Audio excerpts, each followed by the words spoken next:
All right, let's hit pause on the Christian life, and let me ask you guys what some trends are that you might see in North American Christianity that are encouraging and some that are concerning. Fred, why don't you start? Don can answer that much better than I can. I'm not traveled like he is. Come on, you're punting, guy. That is definitely one for you, brother. You get on the internet, don't you? No.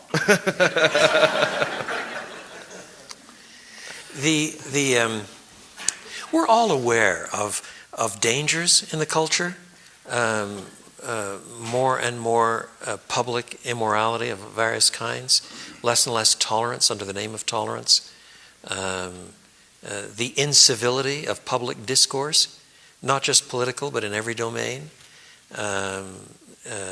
fears of economic and ecological and other disasters, a breakdown of the family, the number of kids born out of wedlock. 40% of all kids born in this country are born out of wedlock. What is that going to do down the road? I mean, we're all familiar with those sorts of statistics. I mean, it's pretty horrendous. Yet I have to tell you, I am more encouraged today than I was 10 years ago. Because God seems to be raising up a new generation of young men and women, disproportionately young men, I have to say, who are developing somewhat Calebite sensibilities. Give me this mountain, wanting to be mentored, wanting to learn theology, wanting to plant churches, wanting to do it in difficult places, not just comfortable suburbs. Now some of this stuff is ugly, you know. We're still a fallen generation. And so some of it is needlessly aggressive and in your face and sometimes can be arrogant. But when I look, you know, when we have a national conference, the last national conference of the coalition, we had something like 7,000 people there. 80 or 85% were under the age of 40. And this spring, in April, TGC, T4G, Together for the Gospel, they'll have about 8,000 people there. And the same sort of ratio. That is terrific, because that's where the future is. You know? And these things are really interesting. And it's not just in America. There are smaller movements, different movements that are popping up in different parts of the world. Small but significant in France, small but significant in Britain, fairly large and significant in Brazil, and in many other places. And it's being fed by a lot of things. I think that if the Lord has mercy on us, we'll look back on these years in 20 years, 30 years, 40 years and think, this was the beginning of a turn. And so I'm hugely encouraged. It's a great time to be alive. John Piper and I make jokes. You know, it's a bizarre world. There are all these 30-year-olds that want to listen to us 60-year-olds. It's bizarre. It just didn't happen 20 years ago, you know? And, you know, it's a great time to be 60 as far as I'm concerned. For anything concerning that you see on the radar of evangelical Christianity? Well, obviously many concerning things. What's most concerning to you? Or up there in the top few of the list? I don't know. I've not thought of that question.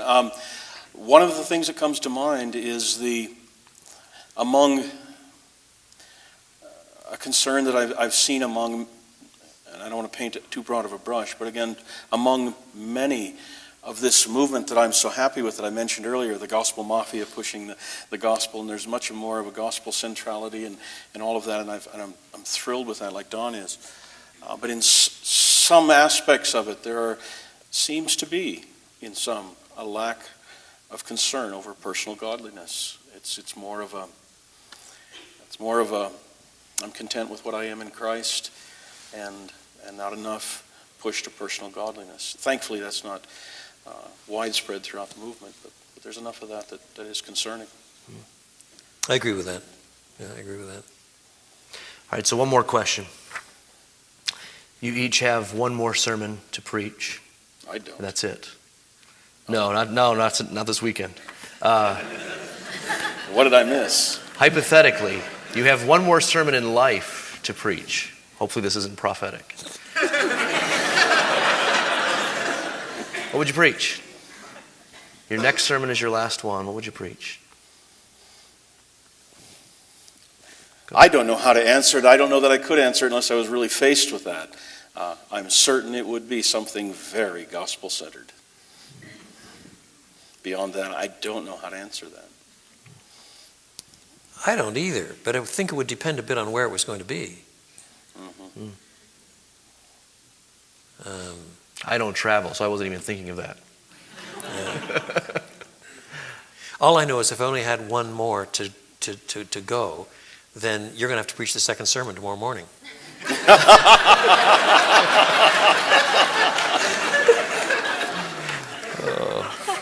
Maybe we'll start doing video around here now.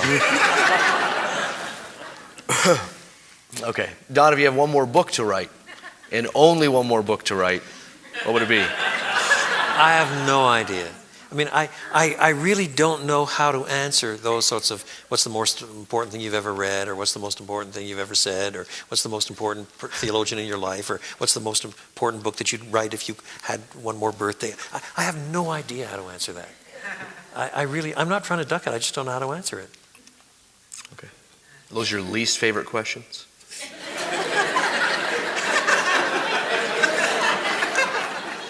No. I've been interviewed by enough secular people where I can think of a lot worse ones. But they're just ones that I don't know how to answer. It's not that I want to duck them. I just have no idea how to answer them. Yeah. Okay. Anything on the horizon for either of you as far as book projects coming out that you want to share with us?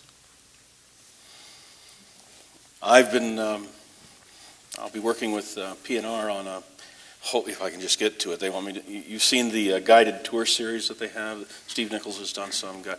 So it's J. Gresham Machen, a guided tour of his life and thought. And there's Martin Luther, a guided tour to his life and thought. And they'd like me to do the one on Warfield if I could just get to it. And then there's another one, well, there are a couple others in line, but I'm not so sure when they're going to happen. So, but that's the next one, if I can only get to it. Well, I just had 2 out this month. So the Intolerance of Tolerance, and the one that I edited with Tim Keller, the Gospel Ascended, which is really an exposition of the foundation documents of TGC. And so they've just barely begun to circulate. I've just about finished a little manuscript on Jesus, the Son of God. But it's a short book. I'm supposed to finish editing the plenary addresses of the last Gospel Coalition this week or next week. And I am supposed to finish the 7th edition of the New Testament Commentary Survey, all in the next 3 weeks. But they're all close. I mean, it sounds better than it is, but they're all close. And yeah, I have to finish the book on evangelicalism. That's close as well. And then I'll get to Please Your Wife and do those 2, which are started again but are not finished. I'm one of these ridiculous people who keeps a number of projects going at once, and so suddenly they all come out at once, and people say, "Oh, how did you do 7 books in the last?" Well, it's been the last 10 years, just that they haven't all come out at once. You know.